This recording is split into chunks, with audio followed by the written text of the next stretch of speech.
Namaskaram. 1000 names and 1000 stories. 315th name. KRODHAGNE NAMAH. Kartavirya the mighty king of Mahishmati, was renowned for his 1000 shoulders. One day, while hunting in the forest, he arrived at the ashram of sage Jamadagni, where he beheld the divine cow Kamadhenu. Enchanted by its celestial presence, he coveted it for himself. Unable to resist his desire, his retinue mercilessly tormented the sacred cow and forcibly dragged it away to his palace. Enraged by this injustice, Parashurama, the valiant son of sage Jamadagni, took up his mighty axe and waged war against Kartavirya. In a fierce battle, he overpowered the king and severed all his 1000 shoulders, ultimately defeating him. Seeking vengeance for their father's death, Kartavirya's sons later arrived at Jamadagni's ashram while Parashurama was away. In a ruthless act, they beheaded the sage, leaving behind a trail of devastation.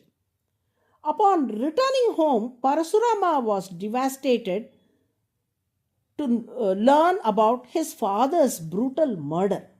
Filled with righteous fury, he vowed to avenge the injustice and took up his mighty axe, waging war against the unrighteous kings. In his relentless quest, he vanquished 21 generations of them, purging the land of tyranny. Having fulfilled his vow, Parashurama then resolved to perform the grand Ashwamedha Yajna to restore Dharma.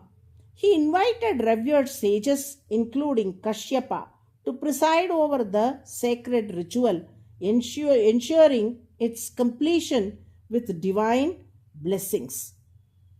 The significance of Yajna here is a strong, unblemished, and majestic horse was chosen for the ritual. The horse was allowed to roam freely across various territories for a year. Any ruler who accepted the supremacy of the yajna performing king would allow the horse to pass unchallenged. Those who opposed would capture or challenge it, leading to a battle. If a kingdom resisted, the yajna performing king's forces would engage in battle. Victory resulted in either the submission of the defeated ruler or the expansion of the victorious king's empire. At the conclusion of the ritual, the sacrificial horse was ritually offered in grand yajna, accompanied by elaborate Vedic chants and ceremonies marking the completion of Ashwamedha Yajna. None of the kings dared to challenge Parashurama, and thus the entire world came under his control. The grand Ashwamedha Yajna was conducted with great splendor, with sage Kashyapa presiding over the sacred rituals. As the Yajna concluded, sage Kashyapa addressed Parasurama and said, "Now that your vengeance has been fulfilled, let your wrath subside. Instead, let the world be blessed by your noble deeds and righteous actions." Parashurama replied, "O revered sage, my intention was never merely to vanquish the kings. Kartavirya mercilessly slew my father, a master of the Vedas. Moreover, many kings had abandoned righteousness, mistreated sages, and succumbed to tyranny.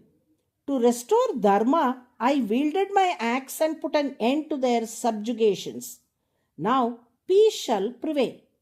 Later, Parashurama generously donated the kingdoms he had conquered through the Ashwamedha Yajna to the revered sage Kashyapa.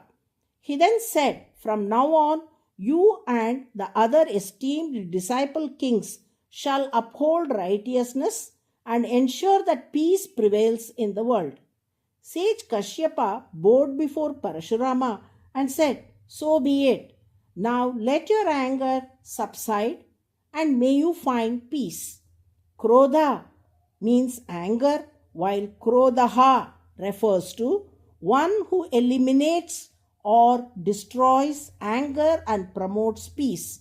Since Parashurama conquered his anger and attained tranquility, he is revered as Krodhaha, the 315th name of Lord Vishnu in Vishnu Sahasranama.